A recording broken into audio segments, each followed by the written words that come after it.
चरण लगा वो श्रेष्ठता नहीं थी।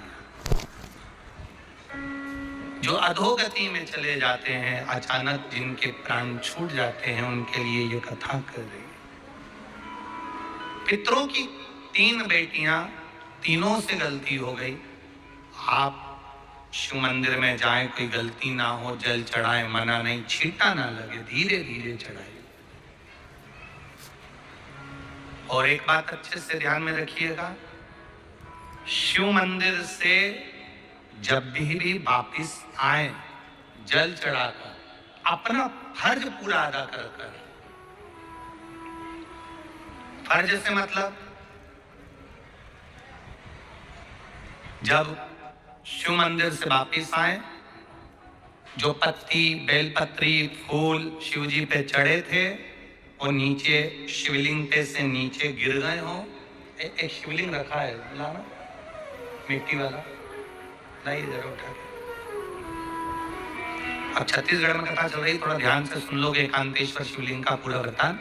तो आप लोग जो पशुपति व्रत कर रहे हो या कोई भी उपास करते हो, कई लोग कहते हैं हमने करा नहीं हुआ। क्यों नहीं हुआ? उसमें हमारी गलतियों का मिसाल। ये देखिए,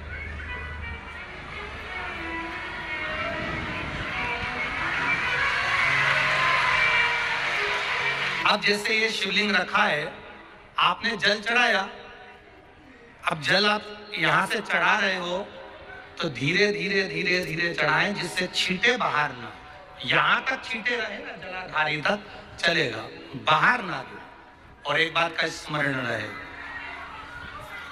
यदि बेलपत्री, फूल, पत्ती जल चढ़ाने के बाद ये सब अगर नीचे गिर जाए, जलाधारी पर गिर गया या नीचे उतर गया, तुम्हारा पूरा जल चढ़ जाए, तुम्हारे पास में चंदन नहीं है, अबीर नहीं है, गुलाल नहीं है, कुछ भी नहीं हो, तो भी अपने हाथ की 3 उंगलियों से रेखा 3 खींचकर और फिर जो माला आदिकाधिक भगवान की रखी थी, उसी से भगवान का वापिस पूरा श्रृंगार कर फिर वापिस आइए, भगवान को पूर्ण श्रृंगार।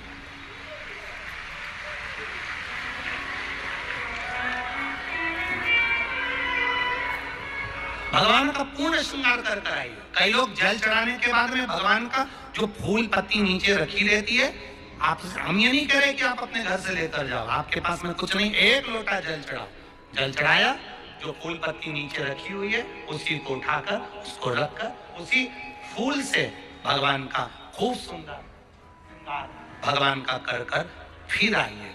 क्यों? शिव का जब हम श्रृंगार कर आते हैं, माता पार्वती जी ने देवाधिदेव महादेव का श्रृंगार किया है, आप लोगों के स्मरण में होगा। राम जी ने माता जानकी का श्रृंगार किया है। रामचरित सुनिए कथा, रामायण सुनिए, आप लोगों ने रामायण सुनी होगी, तो उसमें माता बैठी है शिला के ऊपर और भगवान राम उनका श्रृंगार कर रहे हैं। एक कौवा आता है, वो चोंच मार कर जाता है, सारा वृतांत आप लोगों ने श्रवण किया है। तो राम जी माता सीता का श्रृंगार करते हैं, भगवान कृष्ण राधा जी का श्रृंगार करते हैं। केवल एक देव अधिदेव महादेव की कथा ऐसी है जिसमें पार्वती जी शिव जी का श्रृंगार करती है। शिव का श्रृंगार किस लिए? क्यों?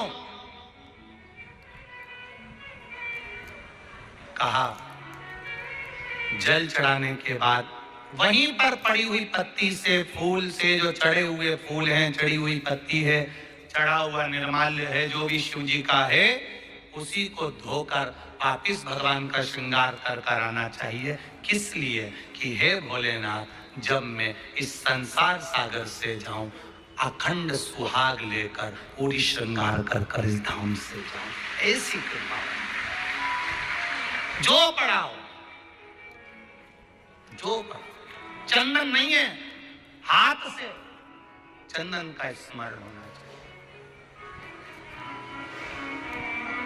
नहीं है हमारे पास लगाने को रोली, मौली, चंदन, जो भी आपके पास में, अबीर, गुलाल नहीं, अपने मन का गुलाल लगाइए, अपने मन का तैसे से दिल से रिझाने का प्रयास। ले जाओ, ले जाओ। दिल से चढ़े।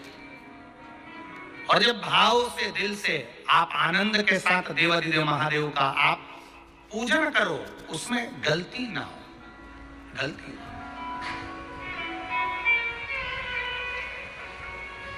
देखिए, पितरों की 3 बेटियों को श्राप लग गया।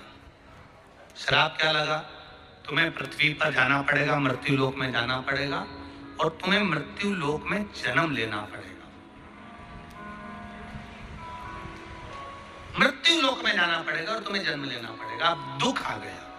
पितरों की बेटियां, इन्होंने पूछा हमारा भी कल्याण हो और पितृलोक में जितने पितर आए उनका भी कल्याण हो। जो अधोगति में, जैसे हमारी गति बिगड़ी है, हम अभी युवान अवस्था में हैं, आपको चोट लगी, आपने हमको श्राप दिया, मान लो कोई अधोगति में प्राण छोड़कर चला जाता है, उसका उद्धार कैसे हो? सनकादिक ऋषि से पूछ रहे हैं, आप कृपा करें, आप दया